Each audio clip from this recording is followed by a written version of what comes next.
present myself first. You have heard a little bit my biography. I must tell you that next year it will be 40 years that I research and investigate Tesla's work. As a student, I came for the first time in 1977 into the Nikola Tesla Museum. So I thought at that time that I will spend 1 month there, just working as a demonstrator. But then I prolonged and stayed a few years as a student demonstrator. And after that I started to work permanently in the museum after finishing my studies of mechanical engineering. At that time I also thought that I will stay maybe 1 or 2 years. But as you can see, next year it will be, I hope, 4 years of my continual investigation. Why? Why is it so? Nikola Tesla has some kind of power to attract people to be interested in his life, his work. His really extraordinary life, so dedicated. Tesla didn't have a family, didn't have children, didn't have private property. All his life he lived in hotels, and he spent millions of dollars into scientific investigation, but he had no private property. All his energy he put it into his scientific work. I would also like to tell you something about Nikola Tesla Museum. We are very proud that in Belgrade, in this beautiful villa you can see in this blue paper, we preserve now all Tesla's legacy, which consists of more than 160,000 original papers, 50,000 clippings which Tesla's secretary collected during his life, 1,000 of books from Tesla's personal library, 1,000 of his personal items. And also in our museum we preserve Tesla's funeral burials. Tesla was cremated after his death, and his ashes was transported from the United States to the Belgrade in 1957. Museum is established in 1952. In 1955 it started to work, and in 1957 it was completed by transporting Tesla's ashes. So this is now Technical and Memorial Museum. Also, one thing I would like to tell you that a few years ago, Tesla's heritage, Tesla's papers is under the protection of UNESCO. They are now on the list of special heritage of the world, memory of the world list. Few pictures about the Nikola Tesla Museum. This is a small space, about 1,000 square meters. 300 square meters exhibition, 300 square meters is administrative area, and 300 square meters the basement is the heart of the museum. So you can see these blue boxes on your right side down. These are the boxes in which we preserve now Tesla documentation. We are also very proud that we have a special laboratory for conservation.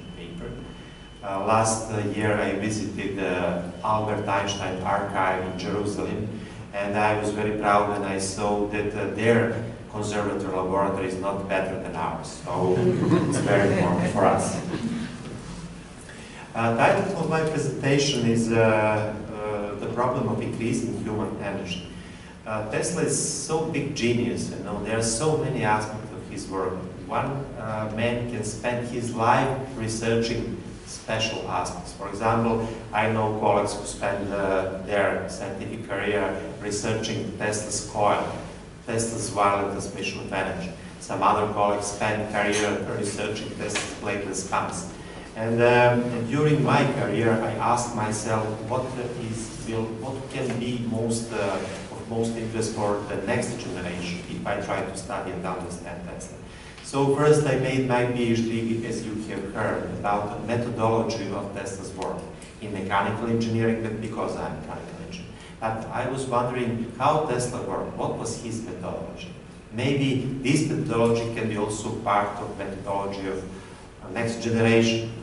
So it is very interesting. Maybe I could say a few things about this. What is in Tesla's methodology interesting? You know what's happened with modern generation? We are training our students to use machines, computers, in order to help them to have the results. Tesla, on the other side, at that time, you know, end of the 19th century, there were no such possibilities for Tesla, but he comes somehow intuitively developed some potentials, internal spiritual potential that he had. We do not have only intellectual potential, we have emotional intelligence, we know that, and very important part of his methodology of work is also using his power will.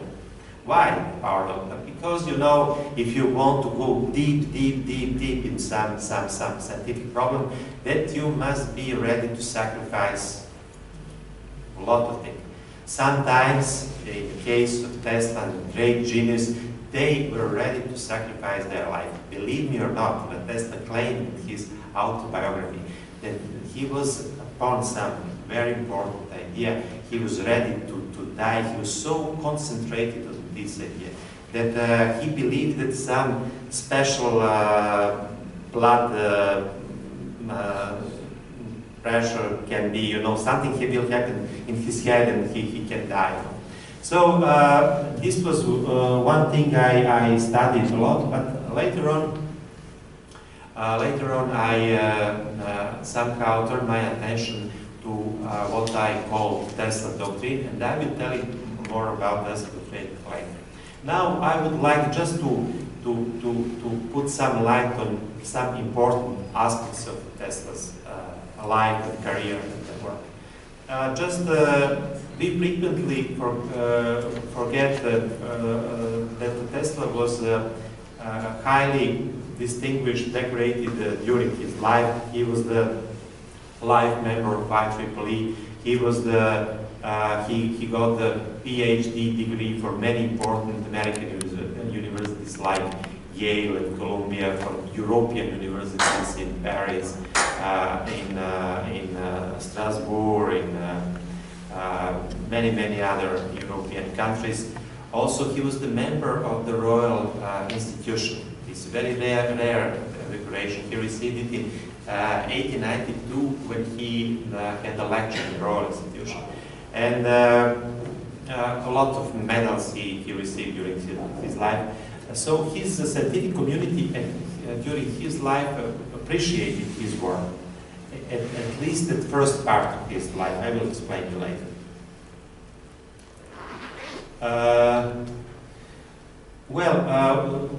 In this movie, we like to show that actually, in order to understand Tesla's life, Tesla's work, we have to understand three main aspects, three main influences that somehow shaped his life, shaped his system of value.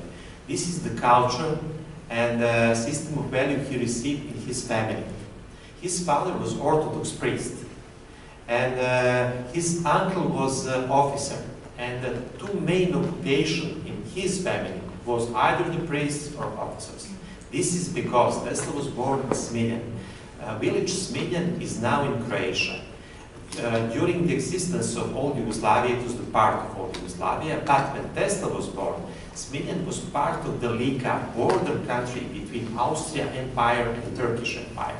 So many brave people lived there, and they fought for Austrian Emperor, and among them was Tesla's father, Tesla's uncle, many of his relatives.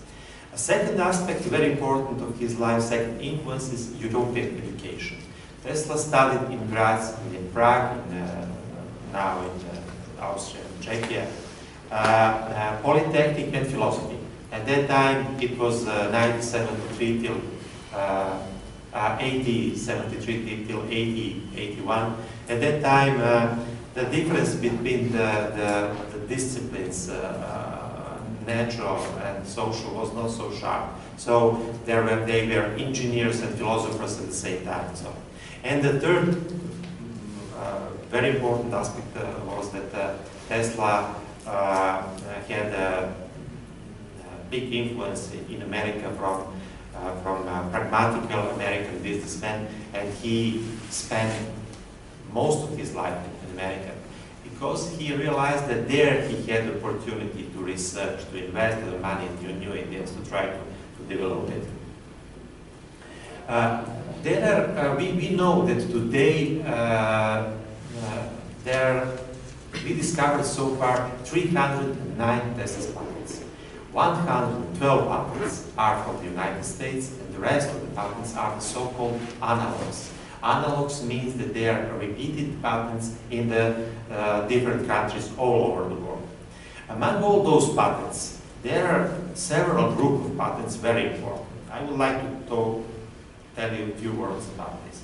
First group of patent I would like to speak is a so-called Tesla's polyphase system.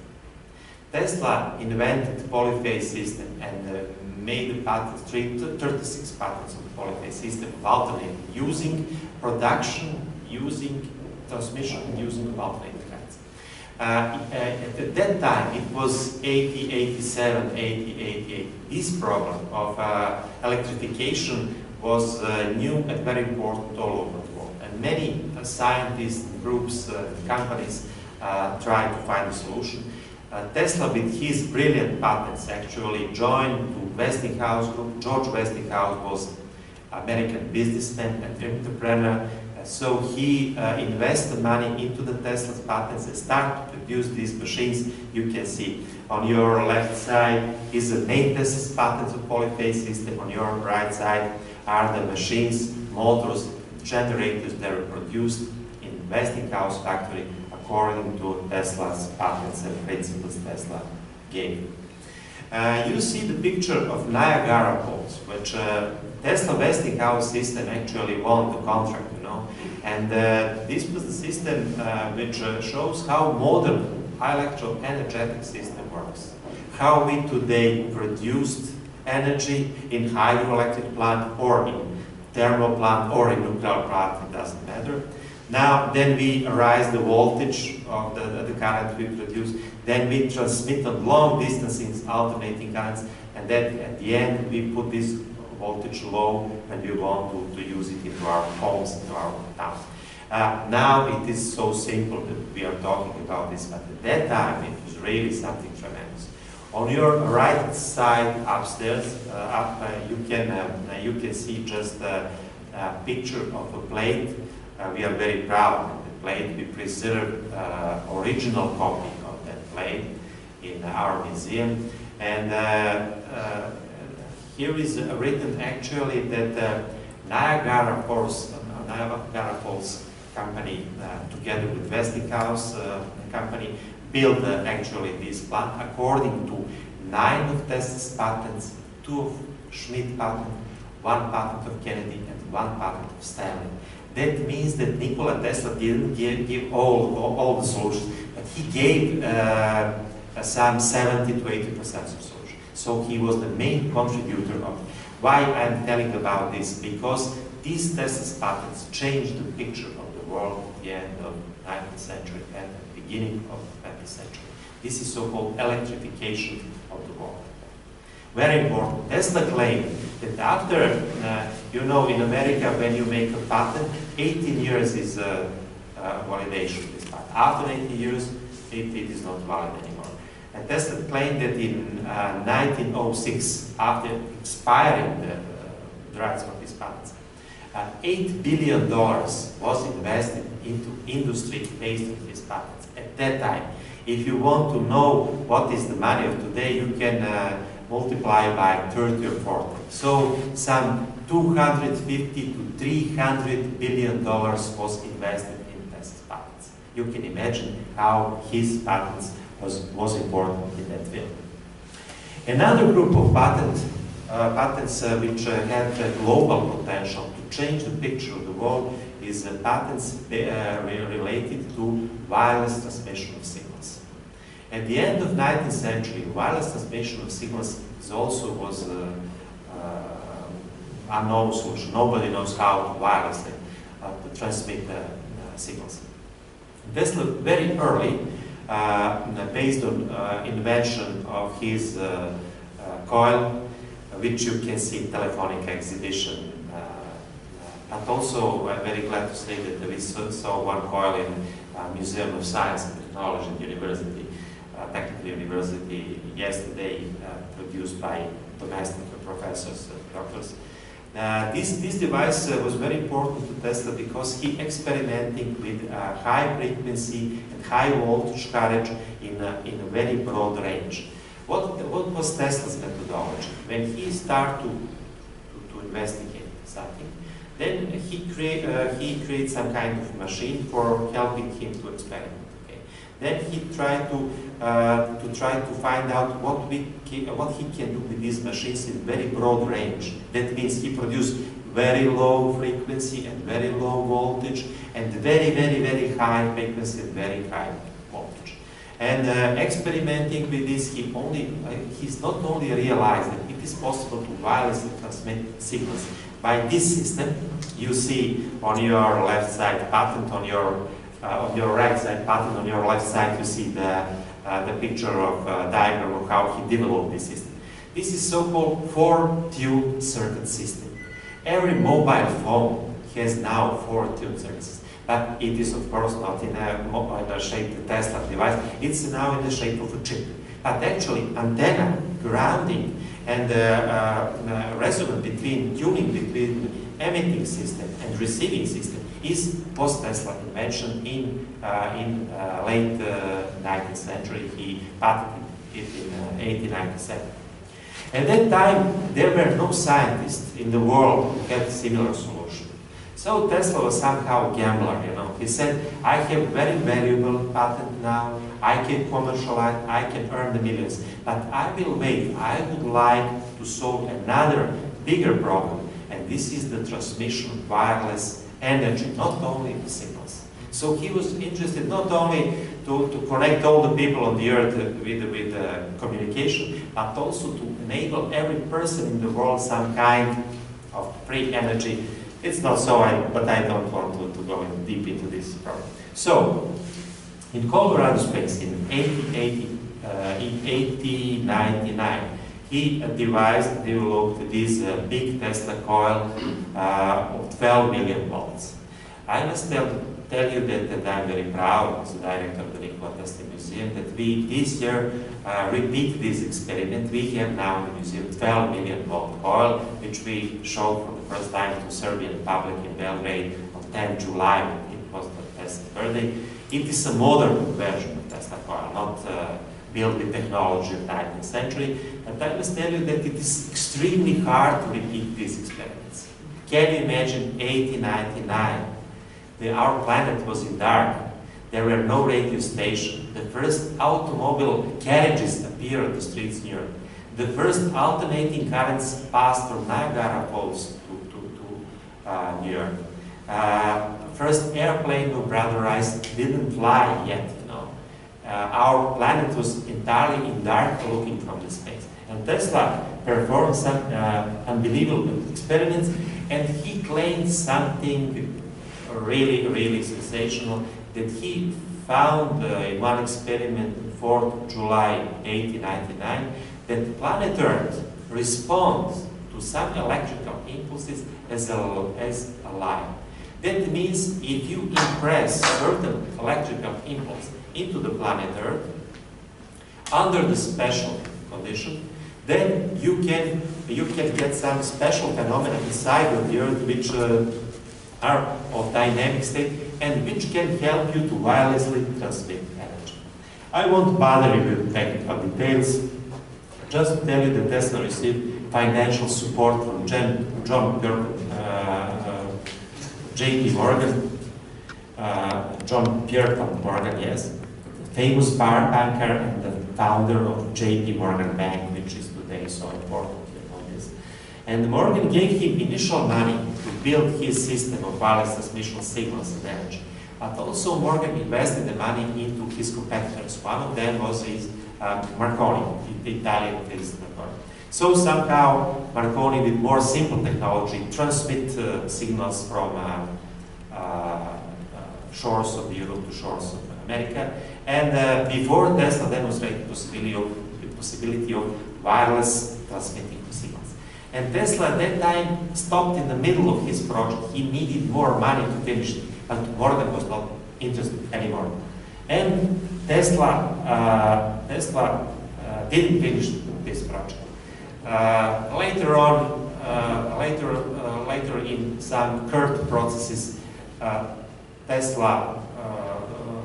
Today we know that Tesla actually invented all these things, but he was gambling and he lost the game. Some others was, and after unsuccessful trying to make this project, American society somehow ridiculed Tesla, somehow made jokes, you know. 10 years ago he was a famous person in America, one of the most famous, and at the beginning of 1900, many journalists, scientific, and even many scientists claimed Tesla was nothing. He claimed rubbish and so on. So Tesla, you know, was hurted, and he didn't realize the American society. So at that time, he started to analyze American society and Western civilization, and this was the beginning of Tesla's analyzing the trends of developing modern civilization. In what I call Tesla doctrine, there are many Tesla's ideas regarding the future of this civilization. I will just shortly tell you a few main points of his claims. He was asked by one journalist what did he think about the civilization to which he contributed so much with his inventions, especially alternating current system transmission and usage. And he said that this is unbelievable technological civilization. Nothing similar happened in the known history of humankind. But he said, although this civilization is helping us to live in better, to live in more comfort, in more convenience, it is not going towards the true enlightenment and true culture. Two very important key words. Please remember, Tesla claimed our civilization is not civilization of true culture and true enlightenment. This is what we should think about, what he wanted to say actually. And he was asked by a journalist, okay, if you say that our civilization is unsustainable, and Tesla claimed that it will be destroyed some days as many other big civilizations in the past, Roman and Egyptian and many others. They asked a journalist why. He said, because this civilization tried to solve one problem, social, material. In order to be stable, civilization must solve two more problems, moral and spiritual. Only if you solve social, moral, and spiritual problem, then you have stable base for developing, spreading your civilization. Another very interesting observation, I will read it. I have often wondered whether our development will be mostly in the direction of the artistic or scientific. And I have satisfied myself absolutely that with the progress of time, ideals, all ideals will be smoother and only cold light science will survive. So he actually envisioned that our mechanical civilization will not be in the direction of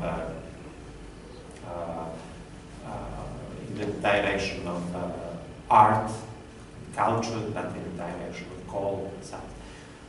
And maybe to tell you two more things, that Tesla had very interesting observation regarding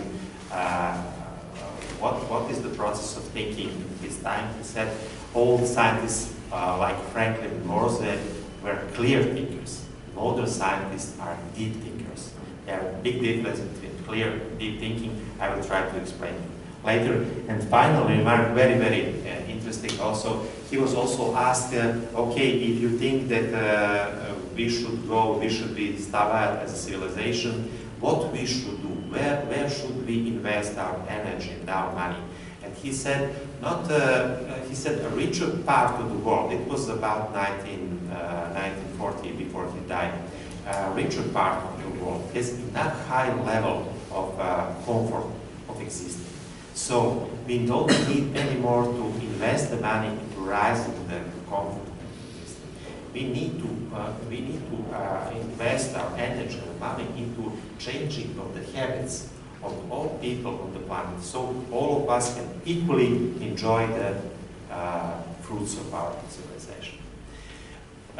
Why this sentences, why this Tesla doctrine, after 40 years of investigating Tesla, think is important? Because as a person, as a family man, I had the problems with my family, with my children, you know, with my colleagues and with my people in Serbia. I was a short-time member of a political party, so I tried to join this kind of life. And I tried to understand how life is functioning in my country, you know.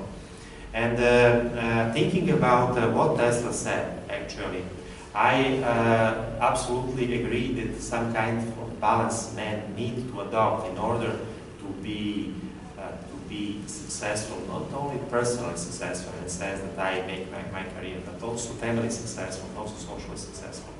That means if I want to develop myself, this is very good idea, but if I don't somehow bring back my knowledge to society, then I'm not fully successful. So there are many of Tesla's claims which we can put into the context of modern sustainability theories. You know, I don't know, I was teaching sustainable development on the faculty of applied ecology in Belgrade for several years. So I'm not sure that you know, all of you, or don't, but I will repeat now. Modern theory of sustainability says that in order to be sustainable in the future, we have to fulfill our needs, but also have a chance for generation yet to come to fulfill their needs. Modern theory of sustainability do not explain what does it mean our needs. You know why? Because we are living in one very consumption culture. And as you can notice all over you can Google and you can understand that you have now 10 major big companies in the world which have income more than 3 or 4 biggest state and most developed state of the world. So it is not easy in a modern society actually to explain what will be true sustainability. But generally we agree that in order to be sustainable we have 4 components. We have economical, social, ecological and cultural. Very important. Tesla explained it differently. We have social problems, all material problems, and we have spiritual problems. This is the balance. What else is interesting? If you like to compare Tesla's theories, Tesla's ideas of modern society and modern insights into our trends of developing. You see, this diagram is very important. It is done somewhere in the United States, maybe 10 years ago. It is shown that after between 1980s and 1990s, we start to spend more resources than we can afford. If we think in average sense, what does it mean? For example, in the United States, they are spending 10 times more resources than in Serbia, for example. So their biggest, so if we all would like to spend, like Americans, resources, only 1 billion people can survive here. So maybe you have heard that there are a lot of stories about golden billion. That means that in order to everyone to live wealthy, then no place for 6 billion people. You must know that. There are many aspects of these theories. I would just like also to show you this one. It's also very important because of the young people. This diagram shows how Americans, young people, express themselves about their system of values. So in 1970s, most American young people said that to develop a meaningful philosophy of life is for them most important. To be well off financially, it was the minority. But you see, in the 1980s there was a switch, there was a change. Most of young people after 1980 said, we would like to have a good lot of money, we would like to enjoy this life, we would like to travel. What is encouraging, you see this black line, after 2000 have tendency to go upwards. That means that young people today understand that they want to live well, that they want to be wealthy, but they also would like to have maybe more. Is it possible? Yes, answer is yes. But you know, it must be the part of our educational system. Our educational system must not cherish only the skills. It must also develop the character of a young person. Only in that sense, if you teach them to have skills to solve their social problems, but in the same time to be a person, to think, to have an attitude, to use all their internal powers, you know, then not to be machines. We will have the members of our society which can build the sustainable society. Generally today we understand that institutions have to be fundamentally oriented towards sustainability, and that means that